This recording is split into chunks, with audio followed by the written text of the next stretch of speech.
Aleluia! Oi, gente! Nossa, glória a Deus! Vocês estão felizes? Eu estou muito feliz de estar aqui com vocês. Vira para a pessoa que está aí do seu lado e fala para ela: você está bem nesta noite? Agora olha bem para a carinha dela e veja se isso que ela está te falando é verdade. Alguns estão sentados perto de pessoas que já conhecem, e aí você consegue discernir se essa pessoa está bem mesmo ou não. E aí, o que vocês acharam? E se essa pessoa virasse para você nesse momento e dissesse assim, ó: não, eu não estou bem hoje. Será que você, só de olhar para ela, consegue perceber: nossa, hoje ela está meio chateada. Hoje meu marido está meio chatinho. Hoje a minha amiga está meio brava. Será que você consegue discernir isso olhando para a pessoa ou percebendo os comportamentos dela? Algumas pessoas eu percebo. Então, por exemplo, a Mirelle, quando eu olho bem para ela, eu já acho: hoje ela está meio brava. Hoje está meio bravinha. O meu marido está sempre bravo, então eu sei quando ele está bravo, porque ele está sempre bravo. Eu olho para algumas pessoas e vejo: nossa, hoje essa pessoa está estranha, eu acho que ela não está se sentindo muito bem. Eu acho que ela está triste.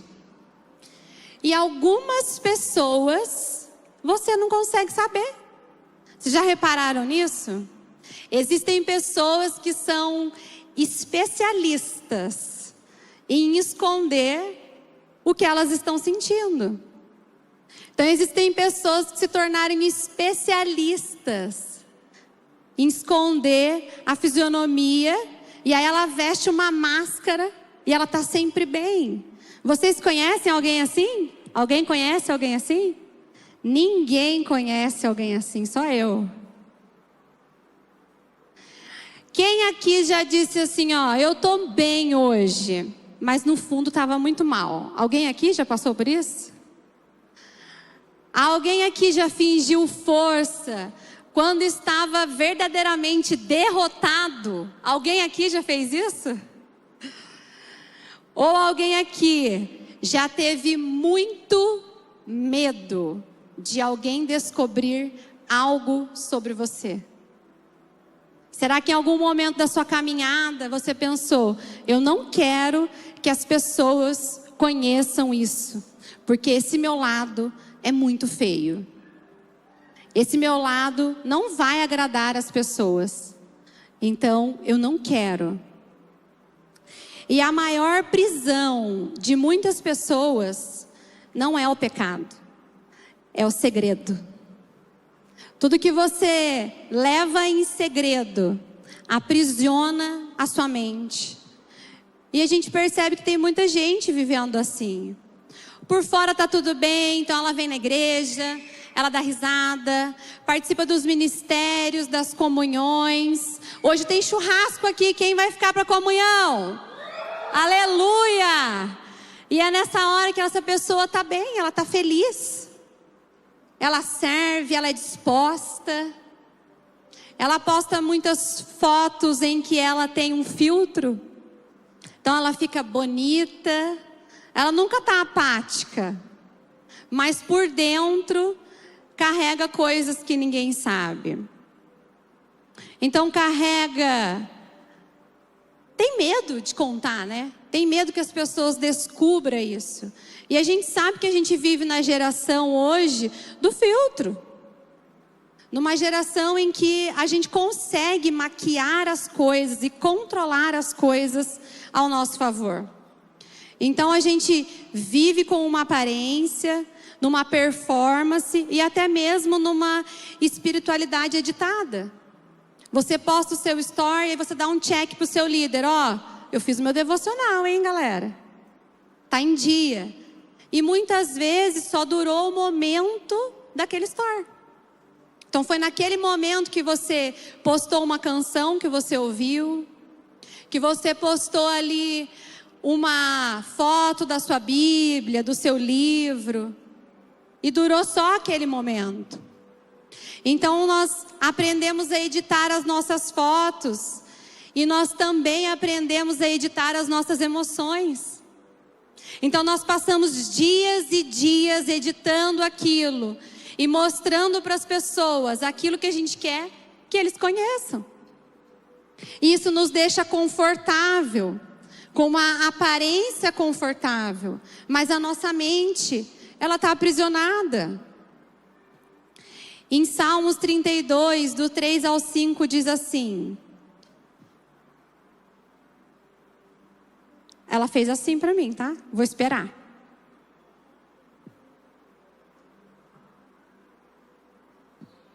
Enquanto eu mantinha escondidos os meus pecados, o meu corpo definhava de tanto gemer. Pois dia e noite a tua mão pesava sobre mim. Minhas forças foram se esgotando com o tempo de seca. Então eu reconheci diante de ti o meu pecado e não encobri as minhas culpas. Eu disse: confessarei as minhas transgressões ao Senhor, e tu perdoastes a culpa do meu pecado. Então aqui nesse versículo, Davi ele estava falando da culpa e do quanto o silêncio estava consumindo. Ele diz: enquanto eu calei os meus pecados, envelheceram os meus ossos, porque a tua mão pesava de dia e de noite sobre mim. Provérbios 28, 13 fala: o que encobre as suas transgressões jamais prosperará, mas o que confessa e deixa alcançará a misericórdia. Então o silêncio, queridos, ele não resolve nada. O silêncio, ele nos aprisiona. Ele nos aprisiona naquilo e nas verdades que a gente mesmo acredita. E ele nos aprisiona nas mentiras que nós contamos para nós mesmas. De quem não somos, de quem nós deveríamos ser. Em 2 Samuel 11, no capítulo 11 e 12, não precisa colocar esse. Vocês já conhecem, esse pedaço da Bíblia conta sobre a história de Davi. No momento em que ele vê Batseba tomando banho e manda chamá-la. Se você não conhece esse capítulo da Bíblia, você pode ler na sua casa. Mas ele vê ela e manda chamar. Então, ele engravida ela. E aí, para tentar de alguma forma tapar esse buraco, tapar esse pecado, esconder isso que ele estava fazendo, ele manda chamar o marido dela, que estava na guerra, para colocar ele em casa. Colocar ele lá para fingir que aquele filho não era dele, era do marido. E Urias não aceita ir para casa, ele fica lá na porta do palácio, fica lá sendo leal aos soldados. Eu fico imaginando nesse momento o desespero de Davi.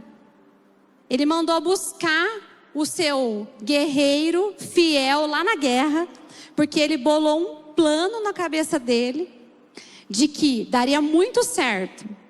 Bom, eu vou mandar ele embora, chegando lá ele vai dormir com a esposa, pronto, é um filho dele.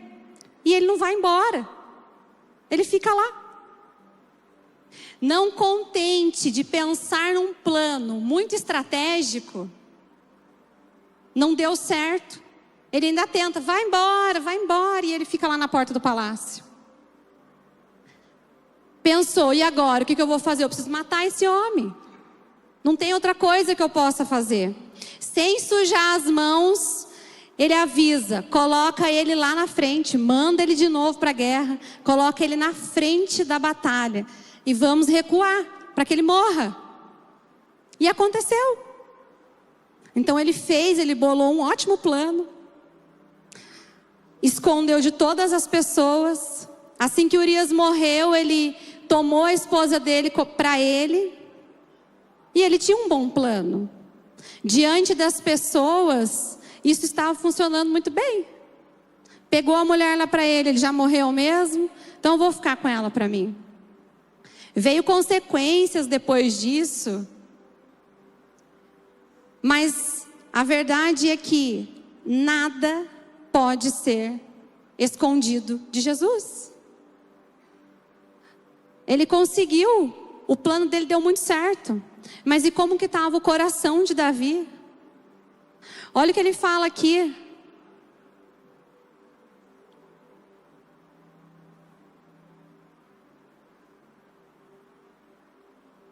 Isso é muito forte. Enquanto calei os meus pecados, envelheceram os meus ossos, porque a tua mão pesava dia e noite sobre mim. Por mais que ele conseguisse enganar as pessoas que estavam ao redor dele, o peso na consciência, o peso todas as vezes que ele lembrava o que ele estava fazendo. E ele se sentia culpado. E ao invés disso, ele foi fazendo uma coisa atrás da outra.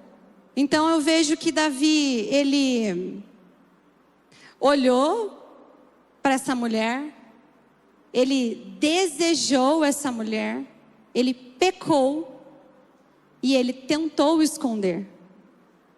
Ele mentiu e ele matou. Olha quantas coisas ele conseguiu tramar para não confessar. Ele pensou em muitas coisas, menos em dizer: errei. Fiz o que não deveria. Ele poderia ter também olhado, desejado e pensado: nossa, não posso. Mas ele também não fez isso. Então ele preferiu fazer todas essas coisas. Todas estas coisas ele fez para não confessar. E aí, seguindo no capítulo 12, Deus manda Natã para confrontar Davi. E quando Natã chega lá, ele conta uma parábola para ele. Uma parábola sobre o homem rico que tomou a única ovelha de um homem pobre. E Davi fica bravo quando ele conta essa situação. Ele pergunta, quem foi esse homem? E Natã olha para ele e diz: você é esse homem. É você. E Davi confessa: eu pequei contra o Senhor. Deus perdoa Davi, mas teve as consequências. O filho dele adoece e morre. E depois disso ele tem um outro filho. Mas quando Davi diz isso, o que me chama a atenção é que nesse momento ele não disse: então eu pequei, porque ela estava lá toda peladona, tomando banho. É porque ela é muito bonita, é difícil. Ele diz: pequei contra o Senhor. E trazendo isso para a nossa realidade, para a nossa vida, eu penso o quanto que a gente carrega algumas coisas para nos apoiarmos nisso. Então agora se fala muito sobre temperamento. Se fala isso na psicologia, na igreja, na escola. Eu sou professora de educação infantil. Fala isso entre mãe e filho. E aí a gente acaba usando isso como nosso apoio. Então eu fiz isso, mas é porque eu sou colérica, e você sabe. Como uma boa colérica, eu não consigo ficar quieta. E aí você vai levando o temperamento como um signo, como um mantra, como algo para se apoiar. E você começa a colocar em questão nesse momento a soberania de Deus. Jesus não pode te transformar? Jesus não pode transformar o seu temperamento? Outras vezes a gente traz um pouco de: eu tenho todos esses problemas porque a minha mãe, então é por isso que eu sempre caio nisso, e o meu pai, e porque o meu marido. Então a gente sempre tem um porquê para se apoiar naquilo. Mas a gente não olha para Jesus e diz: Jesus, eu pequei. Líder, discipulador, eu pequei. Eu preciso ser transformada. Então a gente vai se apoiando nisso. Muitas vezes quando a gente é pego. Quando alguém diz para você e fala: Davi, você é esse homem. É você. É sobre você que eu estou falando.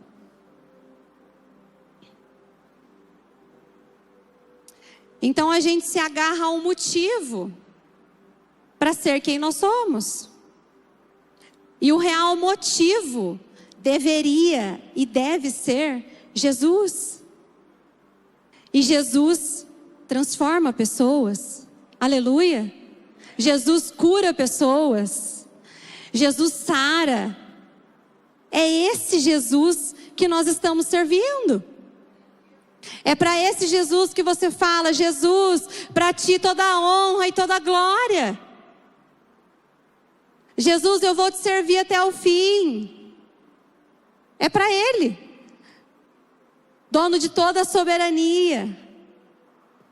Então nós precisamos nos livrar disso, de tudo que nos aprisiona, dos motivos que nós temos agarrado para continuar sendo quem nós somos. Depois disso, nasce o Salmo 51. 51:17 diz: os sacrifícios que agradam a Deus são um espírito quebrantado, um coração quebrantado e contrito, ó Deus, não desprezarás. E algo que Jesus tem ministrado muito no meu coração é: Bruna, não tenta me impressionar. Eu não preciso que você me impressione. Eu sei quem você é. E essa é a graça de Deus. Ele continua nos amando. Ele sabe quem você é, querido. Ele sabe o que você pensa. Ele sabe quais são as suas intenções. Ele sabe. E Ele continua te amando. Porque você não precisa fazer nada para que Jesus te ame. Isso é a graça. E muitas vezes a gente tem muita dificuldade de entender o favor de Deus sobre a nossa vida.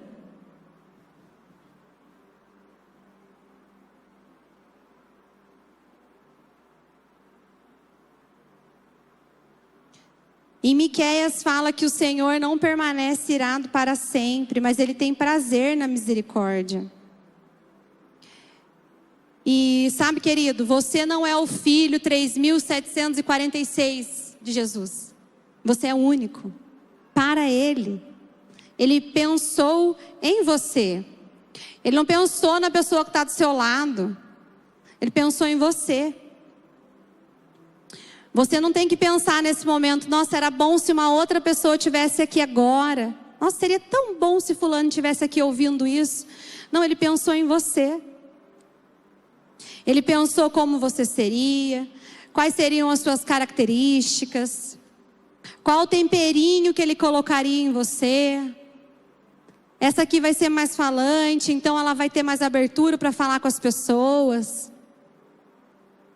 Esse aqui vai ser mais tímido. E Jesus colocou essas características para que você, diante dele, nunca, em nenhum momento, duvidasse da soberania de Deus para a transformação da sua vida. A nossa vida, ela vai mudando. A gente amadurece. A minha vida mudou muito depois do casamento. E mudou muito mais depois da minha filha. Então algumas coisas que eu gostava, eu não gosto mais. E tá tudo bem. Algumas coisas que eu ainda gosto, não dá mais para fazer, eu não tenho tempo. E tá tudo bem. Então, com o passar do tempo, nós somos transformados, nós somos renovados. Jesus nos encontra de novo. E sabe por que é tão difícil da gente estar diante de alguém e confessar? Porque existe o orgulho. Provérbios 16:18 diz: o orgulho procede à ruína, e a altivez do espírito precede a queda. Então o orgulho, ele diz para você: resolve, ou você não dá conta? Pode ir lá, vai lá, resolve, você dá conta. O orgulho diz para você: se você pedir ajuda, vão olhar para você e achar que você é fraco. É isso mesmo? Você é fraco? Você precisa dessa ajuda? Você dá conta. Vamos lá. E o orgulho te diz: ninguém precisa saber. Ninguém precisa saber que eu sou assim. Essa é a minha característica. Ninguém precisa saber disso. E por esses dias eu aprendi que o orgulho, ele não é tratado. O orgulho, ele precisa ser aniquilado. Quando nós oramos: Jesus, trata em mim o orgulho, nós precisamos orar: Jesus, retira de mim o orgulho. Tire de mim isso. Sabe, eu sempre fui uma pessoa, eu já fui uma pessoa que sempre preferiu zelar pela imagem. Então o meu discurso era: eu sou reservada. E ele soa até bonito quando você escuta alguém falando: nossa, que bonito, né? Pessoa mais reservada, fala no momento adequado. Eu com certeza sou a pessoa que numa entrevista, faz muitos anos que eu não faço uma entrevista, quando alguém perguntasse: qual é o seu defeito? O que eu ia responder? Quem sabe o que eu ia responder lá? Perfeccionista. Ah, eu sou perfeccionista, sou muito excelente naquilo que eu faço. Eu iria responder isso. Porque como é que eu vou falar um defeito meu para o cara que está me contratando? Como é que eu vou dizer para as pessoas que me confiaram algo quem eu realmente sou? Mas na verdade, toda essa casca, essa rigidez, sempre foi para ser aceita. Então eu desejava ser aceita pelas pessoas e por Deus. Eu queria que Jesus me aprovasse. Então eu fazia coisas para ser aceita, para ser aprovada por Jesus, pelas pessoas ao meu redor. E a régua só foi aumentando. Sabe, queridos, eu cultivei as minhas dores. Eu não tive uma infância muito fácil, muito menos adolescência. Então eu fui cultivando essas dores. E isso me prendeu. Eu morei numa casa muito simples com os meus pais. Muitas vezes as coisas que nós tínhamos eram doadas. Então eu já usei tênis um pouco maior, blusa um pouco mais curta. Sou eu e mais um, meu irmão. E foi assim. E nós moramos lá em São José, num lugar bem simples, que era uma casa que a minha avó emprestava para minha mãe. E eu fui crescendo, aquilo desagradava o meu coração. Quando eu fiz 12 anos, eu resolvi mudar, morar com a minha avó. Quem com 12 anos decide alguma coisa? Com 12 anos você não decide nada. Só que tudo bem pelos meus pais, e eu fui. E ali naquele ambiente, eu comecei a experimentar de coisas que eu não deveria. A minha avó era muito velhinha já. Ali moravam outras pessoas, eu não tinha hora para chegar. Eu me aproveitei daquilo para conhecer o que eu queria. E nesse momento, eu ganhei força de que eu não precisava de ninguém. Eu já trabalhava. E eu comecei a entender, eu não preciso de ninguém. Mas toda aquela situação começou a me incomodar muito. Porque eu olhava para a situação da minha família lá, não era legal. Todo mundo que morava com a minha avó também não era legal. E eu me comprometi comigo, eu não conhecia Jesus. Eu vou dar certo. Eu podia ter engravidado, eu podia ter feito outras coisas, mas eu me comprometi comigo. Eu vou dar certo. Então eu terminei a escola, me formei, trabalhei na área, fiz a minha primeira faculdade lá, trabalhei na área, e eu fui me tornando uma mulher muito rígida. Comigo, com as pessoas, uma régua muito alta, eu tenho que dar certo. E eu tive um encontro com Jesus no meio disso. Jesus me alcançou, a fidelidade de Jesus me alcançou nesse momento. E Jesus curou muitas coisas no processo, feridas do passado. Jesus foi me curando, foi me transformando. Mas eu olhei para Jesus e falei: Jesus, eu sou a sua filha que vai dar certo. Olha, minha história é péssima, mas eu vou dar certo. Eu quero que o Senhor se orgulhe. Eu quero que o Senhor me olhe e tenha orgulho de quem eu me tornei, de quem eu vou me tornar. E agora eu sou crente. Agora eu conheço o Senhor. Então tem que dar certo. Eu preciso fazer a minha vida dar certo. Eu me formei numa outra faculdade, comecei a trabalhar, eu amo o que eu faço. Já contei, sou professora da educação infantil. E tudo começou a funcionar na minha vida. Eu morava lá em São José, vim morar para cá, morava sozinha, tinha minhas coisas. Olha quanto controle. Eu conseguia controlar tudo.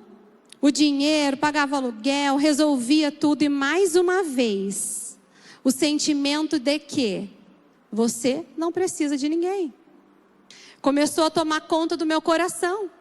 Mas dessa vez era diferente, porque eu sou crente. Então eu comecei a controlar a minha vida, dizendo: Jesus, tudo é para tua honra, tudo é para tua glória. É para tua honra, Jesus, é para tua glória. Esse curso que eu vou fazer é para tua honra. E eu realmente fiz tudo isso para a honra e glória de Jesus. E de repente a minha vida começou a dar certo mesmo. E eu me enchi de orgulho, porque eu queria que Jesus sentisse orgulho de mim. Eu queria ser aceita por Ele, aceita pelas pessoas ao meu redor. E por um bom tempo, eu segui assim, fazendo tudo dar certo, controlando tudo. Eu me casei, eu tive filha, muitas coisas foram sendo transformadas. Mas sabe, eu entrei em prisões dentro da minha mente. E tudo que saía do meu controle e não dava certo, eu me desesperava. Porque eu não aprendi a lidar com isso. Eu aprendi a lidar com as regras. Então, se tem um script a ser seguido, por que eu vou pensar numa outra coisa? Tem isso aqui para fazer. Eu vou fazer isso aqui. Por que imaginar uma outra coisa? Por que crer na soberania de Deus e entregar realmente o controle para Ele da minha vida? Se eu estava sendo motivo de orgulho para Jesus. Então eu sempre fui o tipo de liderada que não dei problema para minha líder. Porque eu sempre estava bem. Aí você olha e fala: nossa, que benção, eu quero uma liderada dessa. Não queira. Porque por dentro eu era aprisionada nos meus pensamentos. Naquilo que eu não podia falar para ninguém. E demorou um tempo para eu entender isso. Que essas coisas estavam dentro de mim. E é muito desconfortável você dizer isso para alguém. Olha, eu sou orgulhosa, viu? Porque você pensa, o que essa pessoa vai fazer com essa informação? Ela vai contar para a melhor amiga? Ela vai contar para o marido? O que essa pessoa vai fazer com essa informação? Ela vai me colocar um rótulo. Eu não quero ter esse rótulo. O rótulo de quem pecou. O rótulo de quem é orgulhoso. O rótulo de isso daí. Quando parece que vai, não vai. Então a gente começa a entrar no campo da suposição e a gente supõe coisas. Tudo isso antes de confessar já. E aí você está supondo muitas coisas a respeito de você e das outras pessoas que estão ao seu redor. E o campo da suposição, ele é muito perigoso, porque ele vai levando para longe de você a humildade. Porque você não tem coragem de perguntar: você pensa isso de mim? Você acha que as pessoas pensam alguma coisa de você e você não tem coragem? Porque ela vai te afastando da humildade. Ela vai prendendo os seus pensamentos. E aí você está lá. E diante de tudo isso, Jesus veio me confrontando eu fiz muitas coisas para Jesus. E muitas coisas Jesus olhou para mim e falou: eu não pedi para você fazer tudo isso. E eram coisas boas. Eram coisas que foram boas até para outras pessoas que estavam ao meu redor, pessoas que eu liderava. Era muito bom. Mas Jesus me olhou e disse: Bruna, eu não pedi para você fazer tudo isso. Você está fazendo coisas porque você acha que é bom. Você quer ser boa nisso. Então toda essa força que eu tinha por fora, nada mais era do que uma necessidade de ser aceita, de me incluir. E nesse dia Jesus olhou para mim e falou: você não precisa ser forte. Você precisou, ok, você viveu tudo isso. Porque por muito tempo eu sempre pensei: então eu sou assim por conta de tudo isso. Porque eu não falava, eu pensava: tem tudo isso aqui. Então é por isso que eu sou assim. Eu precisei ser forte. E eu disse isso para Jesus. E Jesus me disse: você não precisa mais. Eu estou com você. Você não precisa. E Jesus ministrou o meu coração de que Ele é o maior interessado na minha transformação. Querido, Jesus é o maior interessado na sua transformação. Jesus é o maior interessado em que você seja realmente curado. E o diabo, ele sempre vai tentar te aprisionar. Não conte isso. O que ela vai pensar de você? E às vezes a gente, na nossa caminhada aqui dentro da igreja, a gente lidera. Então a gente recebe um título. A gente lidera, a gente está à frente de algum ministério, cuida de pessoas. Então a gente pensa: como é que eu vou falar isso para alguém? Eu não posso procurar alguém para falar isso. Ele me confiou essas pessoas para cuidar. Ele me confiou esse ministério. O que é que ele vai pensar de mim? Eu estava no GC da Naras uma vez, e ela trouxe uma questão que a gente diz muito, mas não pensa sobre isso. Então elas estavam falando sobre como Jesus conhece o nosso coração. Querido, Jesus conhece o seu coração. Ele sabe. Ele sabe exatamente de tudo. E aí ela falou: então a gente fala alguma coisa: eu fiz isso, mas Jesus conhece o meu coração. Ela falou: então, aí que você tem que ter medo. Jesus conhece o seu coração. Ele sabe. Então a gente pode fazer uma cara boa, ter boas palavras, mas Jesus conhece o seu coração. Ele sabe. E nesse momento em que Jesus começou a me confrontar, eu pensei que eu passei uma vida toda tentando dar certo, tentando fazer a minha vida dar certo. E eu olhei para Jesus e Ele disse: você não precisa fazer nada para a sua vida dar certo. Você me encontrou. Eu sou tudo o que é certo na sua vida. Eu sou o único que pode te transformar. Eu sou o maior interessado em fazer você dar certo.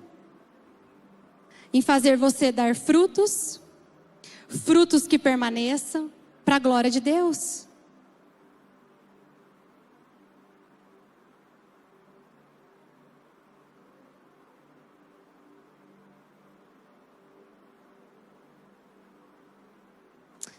Sabe, queridos, quando a gente diz que Jesus conhece o nosso coração, em João 2,25 diz: Jesus conhece o que está dentro do homem. Ou seja, aquilo que ninguém vê, aquilo que ninguém sabe, aquilo que a gente tenta esconder, Jesus conhece. E mesmo assim, a gente fica aprisionado no nosso pensamento. Ser vulnerável, a exposição, é um desafio, porque nos causa vergonha. Muitas vezes a gente cria um padrão daquilo que a gente acha ser o certo, ou que realmente a gente sabe que é o certo, e focamos nisso. Eu preciso ser assim, a qualquer custo. E no meio do caminho, a gente veste uma máscara e vai seguindo. É muito doído olhar no olho de alguém e dizer: eu sou assim. Eu sou orgulhosa, eu sou invejosa, eu invejo as pessoas. É muito difícil de falar isso para alguém. Você se expõe. Você não sabe o que a pessoa vai fazer com essa informação depois. E sabe o que é melhor disso? Depois que você fala, um peso tão grande sai. E você não se preocupa mais com o que ela vai fazer. Para quem ela vai contar, o que ela vai dizer, o que ela pensa a seu respeito. E você começa a caminhar em: eu quero ser curado. Eu quero ser transformado. É isso que eu quero viver.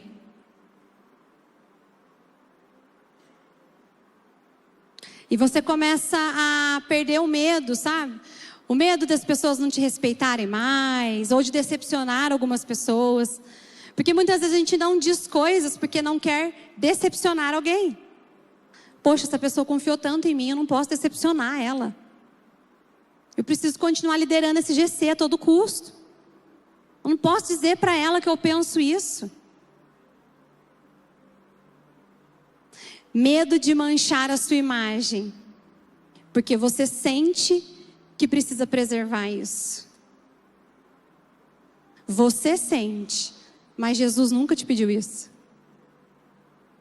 E são coisas que estão enraizadas na sua cabeça. Mas Jesus nunca te pediu isso.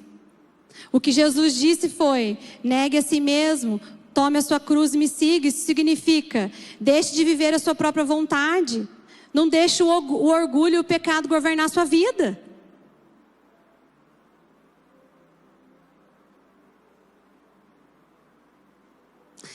Sabe, queridos, e o lugar de confissão, ele é um lugar que precisa ser construído. E eu tenho certeza que na nossa caminhada, nós iremos encontrar essas pessoas. Se você não tem essa pessoa, você precisa orar: Jesus, me apresenta seus amigos. Eu quero viver isso. Mas na nossa caminhada, Jesus vai nos apresentar os amigos dele. Pessoas em que você pode confiar, pessoas que são leais a Jesus, e que você pode realmente ser vulnerável, que você pode chorar, que você pode se colocar diante dessa pessoa e falar toda a verdade. Eu sou assim. Eu passei por tudo isso, mas eu não quero mais me prender a isso e deixar que tudo isso seja um motivo para que eu continue sendo essa pessoa. Eu tenho todos os motivos para ser assim, mas eu não quero mais. Eu não quero mais ser essa pessoa. Então você não tem que ficar esperando você criar um ambiente. Nossa, eu vou preparar uma janta, Chega na pessoa e fala: eu sou assim. Você tem líder, tem discipulador. Se não tem, nós vamos encontrar um para você aqui ainda hoje. Amém? Vocês estão aqui comigo? Aleluia! E sabe onde que está a nossa cura? Ela está na luz. Tiago 5,16. Quantas vezes nós falamos sobre isso aqui? Confessai, pois, os vossos pecados uns aos outros, e orai uns pelos outros, para serem curados. 1 João 1,17. Se andarmos na luz, como Ele está na luz, temos comunhão uns com os outros, e o sangue de Jesus nos purifica de todo pecado. Aleluia! Jesus trabalha na luz.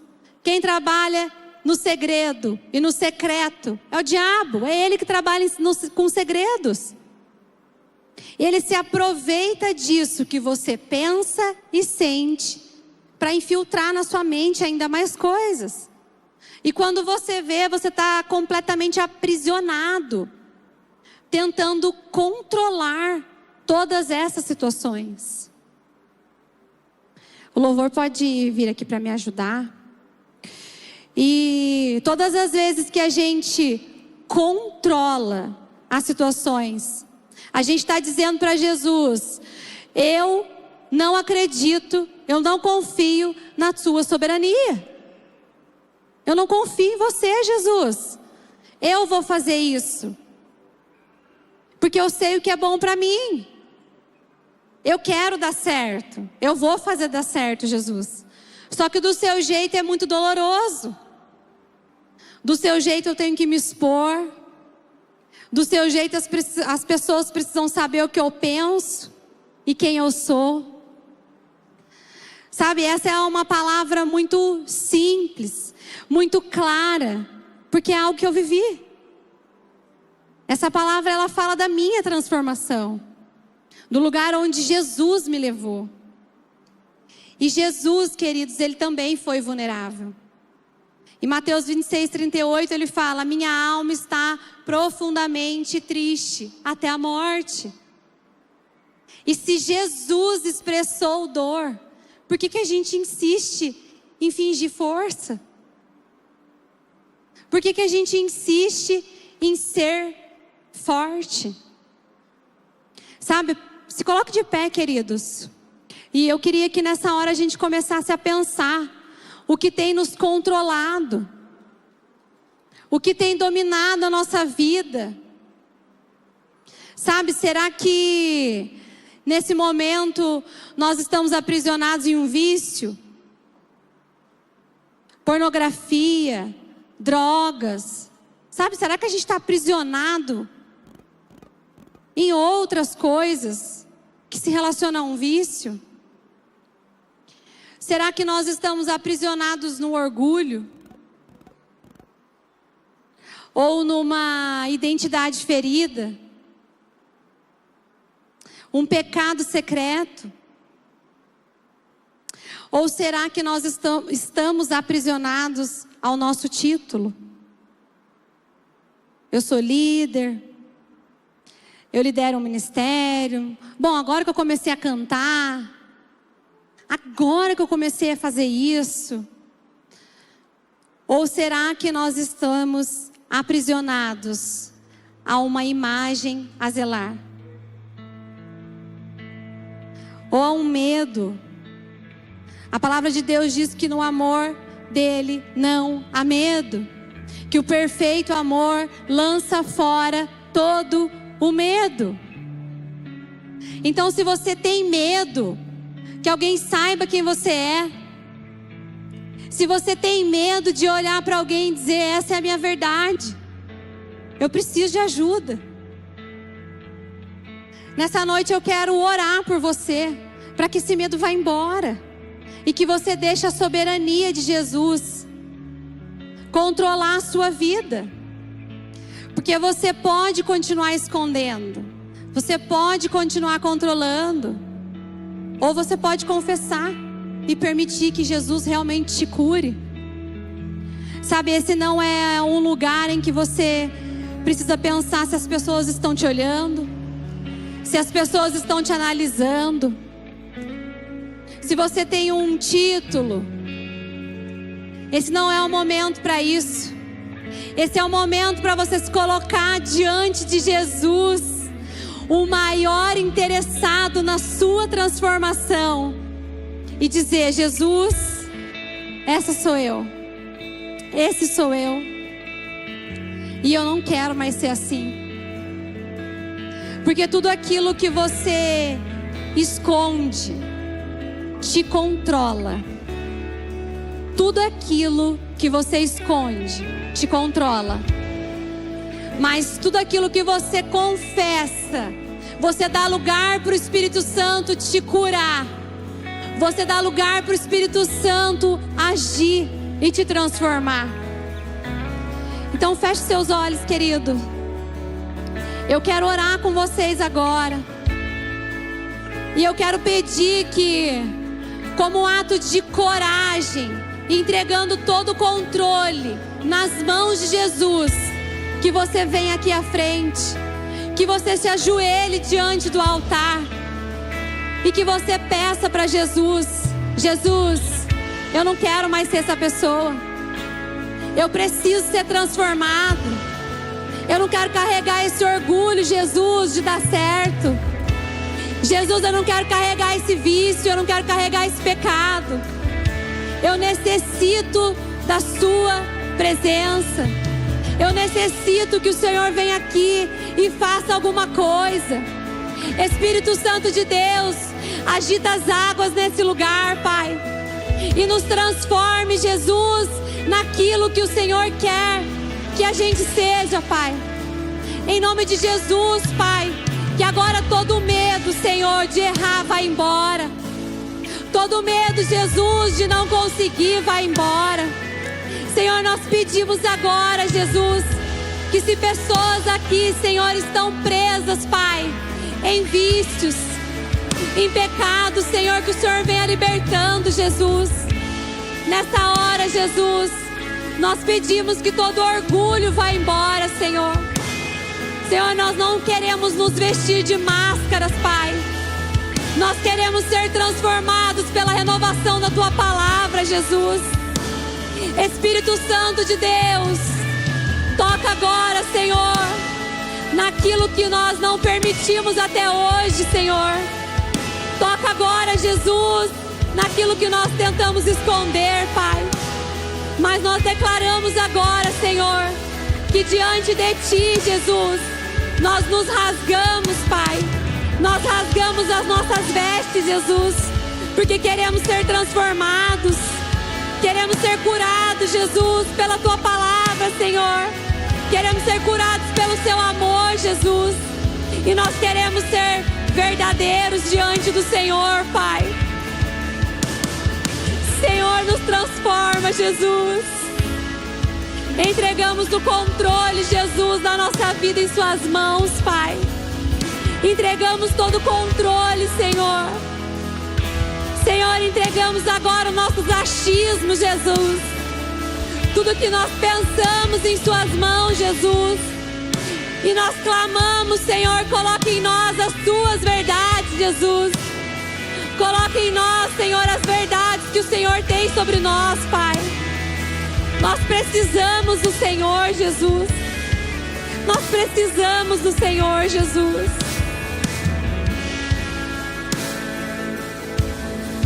Oi, gente, tchau.